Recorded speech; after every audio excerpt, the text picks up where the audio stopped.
புதியவற்றை நாம் நிறையாக படிக்க வேண்டும் என்று ஆர்வமாக பல கட்டங்களில் இன்றைக்கு பலரும் பல நிலைகளில் கல்வியை கற்று வருகிறார்கள். ஒவ்வொரு நாளைக்கு ஒவ்வொரு தேர்வு எழுதுவது அல்லது எந்த அறிவிப்பு வருகிறதோ அதை பார்த்து அந்தந்த வகுப்புகளிலே சேர்ந்து பயில வேண்டும் என்கின்ற பலவற்றையும் கற்று தேர்வதற்கு ஆசைப்படுகிறார்கள். ஆனால் படித்தவர்களை பேணி பாதுகாக்க வேண்டும்.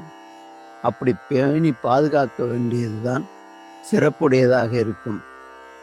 அது எப்படி என்று சொன்னால், இன்றைக்கு புதியதாக கற்க வேண்டும் என்கின்ற ஆர்வம் இருக்கின்றவர்கள் பழசை மறந்து விடுவது என்பது, ஆற்றிலே இருக்கின்ற தண்ணி ஓடிக்கொண்டிருக்கிறது, அதிலே கை நிறைய இருக்கின்ற செல்வத்தை எல்லாம் ஆற்றிலே போட்டுவிட்டு இன்னொரு இடத்திலே சென்று ஆற்றிலே போய் தான் போட்ட செல்வத்தை தேடுவதற்கு ஒப்பாக அமைகிறது என்பதை நமக்கு காட்டுகிறார். வருந்தி தாம் கற்றன ஓம்பாது மற்றும் பரிந்து சில கற்பான் தொடங்கல் கருந்தனம் கைத்தலத்து உய்த்து சொரிந்திட்டு அரிப்பறித்தால் எய்த்து பொருள் செய்திடல் என்று நீதிநெறி விளக்கத்திலே காட்டுகின்றார்.